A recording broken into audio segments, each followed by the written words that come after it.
Hello दोस्तों, पेसेनोमिक्स में आपका स्वागत है। और आज का वीडियो जो है बहुत ही इंटरेस्टिंग होने वाला है, क्योंकि जब हम लॉन्ग टर्म इन्वेस्टमेंट के लिए जाते हैं तो स्टॉक सिलेक्शन करते समय जो फंडामेंटल चीज़ें हमें ध्यान में रखनी है, उसके ऊपर आज हम डिस्कशन करेंगे, जो है P ratio and dividend yield.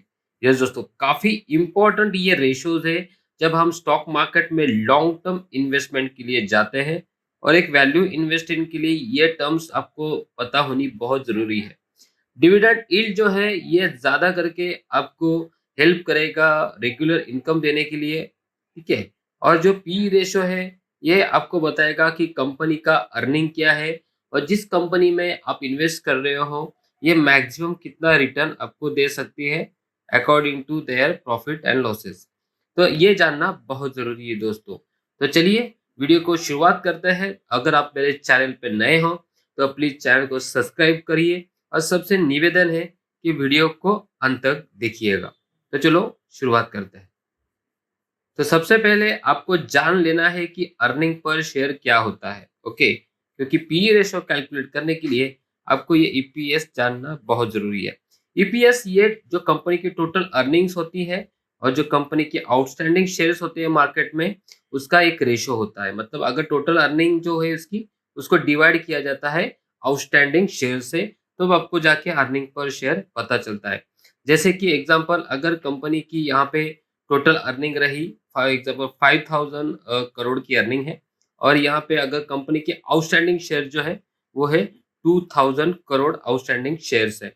Okay, तो इसके अकॉर्डिंगली यहाँ पे जो आपको रेशो मिलेगा, ओके, जैसे कि 2.5 का रेशो मिलेगा, तो ये हो गया अर्निंग पर शेयर। आपको मिलेगा कि एक शेयर के ऊपर ₹2.5 आपको यहाँ पे मिल रहा है, ठीक है?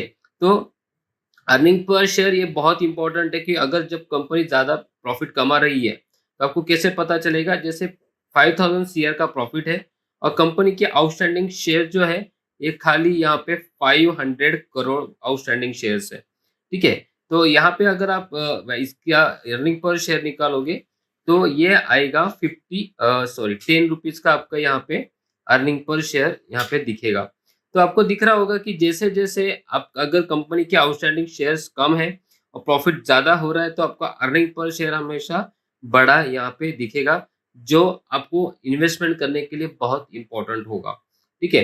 तो अर्निंग पर शेयर ये पर शेयर का अर्निंग होता है और इसके प्रॉफिट के ऊपर निकाला जाता है, ठीक है? तो ये आपको ध्यान रखना ज़रूरी है। ये जो अर्निंग पर शेयर है, ये इसका यूज़ जो होगा, ये होगा पी रेशो कैलकुलेट करने के लिए।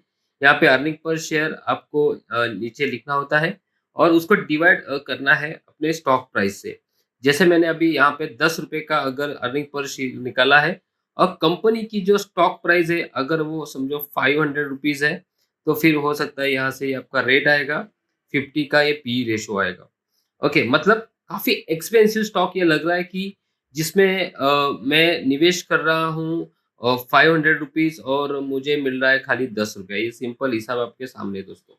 लेकिन यहीं पे अगर ये स्टॉक जो है, अगर ये ₹100 का स्टॉक है, अगर मुझे यहाँ पे ₹10 मिल रहा है, तो ये मेरे लिए काफ़ी मुनाफ़ा वाला सौदा होगा, क्योंकि यहाँ पे पी रेशो मेरा आ रहा है 10। ₹10 में इन्वेस्ट कर रहा हूँ और मुझे यहाँ पे ₹10 का प्रॉफिट हो रहा है, जो है अर्निंग पर शेयर से। ओके, तो पी रेशो जितना आपका कम होगा, ओके, ये आप ध्यान में रखिए। तो आपका जो पी रेशो है, ठीक है, लेसर पी रेशो जो है, ये आपका maximum earning per share represent करता है, ये ध्यान में रखिए, ठीक है?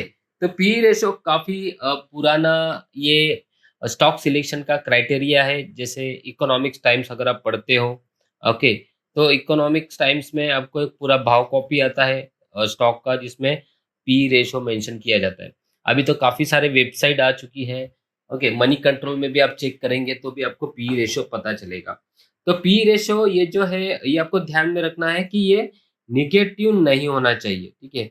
अगर पी रेशो नेगेटिव हो गया तो फिर आपको वहाँ पे कोई मुनाफा नहीं हो रहा है, क्योंकि कंपनी ऑलरेडी लॉस में चल रही है, इसलिए आपको पी रेशो नेगेटिव वहाँ पे दिखेगा।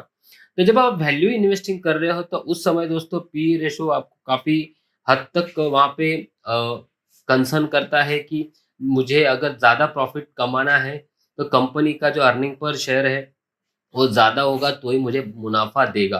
तो जितना कम होगा, जैसे कि लेस देन अगर 25 होता है पी रेशो, तो भी मेरे लिए अच्छा है, ठीक है?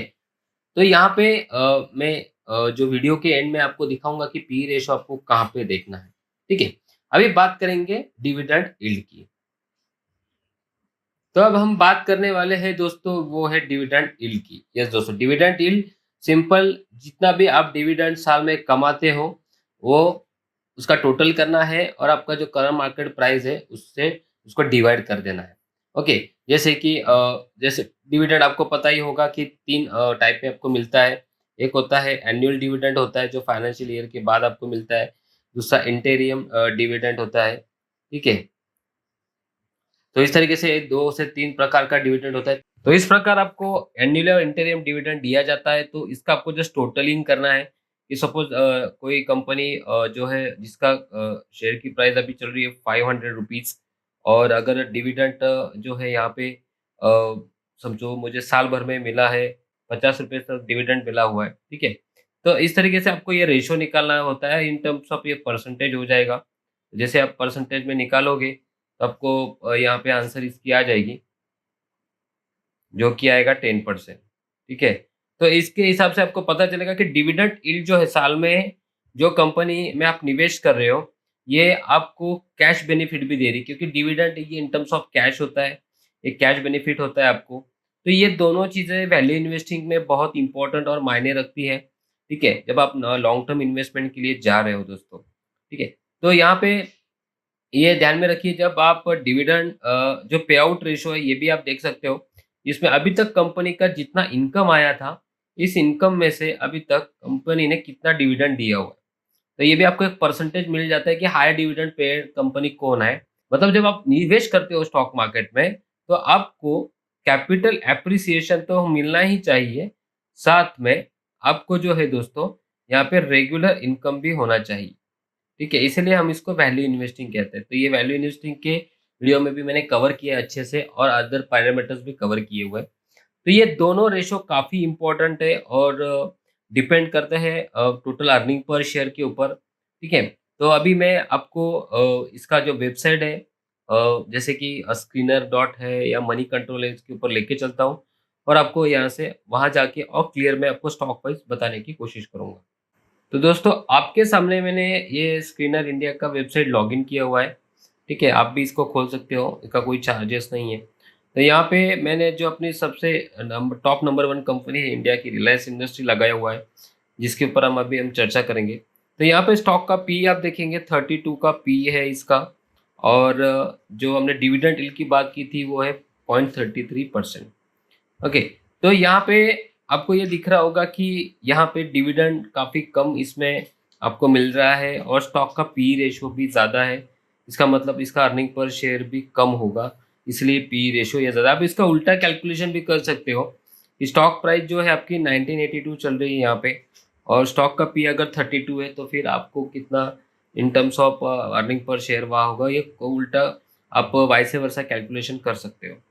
यहाँ पे दूसरा स्टॉक हम देखेंगे जैसे गवर्नमेंट स्टेक कंपनी है, तो हम यहाँ पे ओएनजीसी देखेंगे, ज़्यादा डिविडेंड यील्ड वाली होती है। तो ओएनजीसी में यहाँ पे देखेंगे, ये जस्ट आपको मैं इन्फॉर्मेशन शेयर कर रहा हूँ एज अ नॉलेज पर्पज, यहाँ पे कोई रिकमेंडेशन नहीं है। तो स्टॉक पी देखेंगे यहाँ पे 213 का स्टॉक पी है, जो स्टॉक पी ज़्यादा अट्रैक्टिव लगता है और डिविडेंड यील्ड भी बहुत अच्छा है। डिविडेंड यील्ड आप देखेंगे तो 4.82% का डिविडेंड यील्ड है। मतलब स्टॉक जो है ये निवेश करने लायक है ही, ओके, लेकिन ये रेगुलर आपको डिविडेंड कैश बेनिफिट भी यहाँ पे देगा, ठीक है? उसके अलावा और ब्लू चिप्स जो बड़े स्टॉक है वो हम देखेंगे। Banking, state bank of India को हम एक बार चेक करेंगे, ये आप भी खुद कर सकते हो। तो यहाँ पे देखेंगे एसबीआई में कोई डिविडेंड यील्ड यहाँ पे नहीं बन रही है, स्टॉक भी अट्रैक्टिव लग रहा है, लेकिन डिविडेंड यील्ड ये यहाँ पे जो है पूरी तरीके से ज़ीरो है। तो थोड़ा-सा वैल्यू इन्वेस्टिंग करते समय आपको ये ध्यान रखना है कि खाली कैपिटल एप्रिसिएशन नहीं है, आपको यहाँ पे यही स्टॉक मार्केट की ब्यूटी है दोस्तों कि आपको कैपिटल एप्रिसिएशन के साथ रेगुलर इनकम भी मिलता है। ओके, ये ध्यान में रखिए। जैसे हम एफडी में करते हैं तो अदरवाइज़ आपको रेगुलर इनकम मिलेगा लेकिन कैपिटल एप्रिसिएशन नहीं होगा, क्योंकि आप वहाँ पे बेनिफिट एन्जॉय कर रहे हो। लेकिन स्टॉक मार्केट में ऐसा नहीं होता। स्टॉक मार्केट में दोनों बेनिफिट आपको मिलते हैं। और बढ़िया लार्ज कैप कंपनी देखते हैं। तो दोस्तों दूसरा गवर्नमेंट स्टेक वाली कंपनी है जो है एनटीपीसी है। ठीक है, तो ये भी लार्ज कैप कंपनी है, 99,000 करोड़ का मार्केट कैपिटल है। इसका भी book value sorry P stock भी बहुत अट्रैक्टिव है, 7.94 है। डिविडेंड यील्ड है 3% है। ठीक है, तो इस तरीके से ये भी एक अट्रैक्टिव दिख रहा है। आप इसके स्कैनर भी रन कर सकते हो। इसके लिए आप चार्टिंग का सहारा ले सकते हो। चार्टिंग जो वेबसाइट है उसका आप यूज़ करके आप हाई डिविडेंड यील्ड वाले स्टॉक निकाल सकते हो। तो दोस्तों ये वेबसाइट का यूज़ करके यहाँ पे आप साइन इन कर सकते हो आपकी ईमेल आईडी डाल के, और यहाँ पे आपका हाई डिविडेंड यील्ड वाले स्टॉक भी यहाँ से आप फिल्टर कर सकते हो। तो दोस्तों आज की वीडियो में वही हमने देखा कि मेजरली आपको जब आप नए हो मार्केट में और लॉन्ग टर्म इन्वेस्टमेंट के लिए जा रहे हो, तो पी रेशियो और डिविडेंड यील्ड ये दोनों आपको काफ़ी हद तक ये मायने रखेगा जब आप इन्वेस्टमेंट के लिए जाएंगे।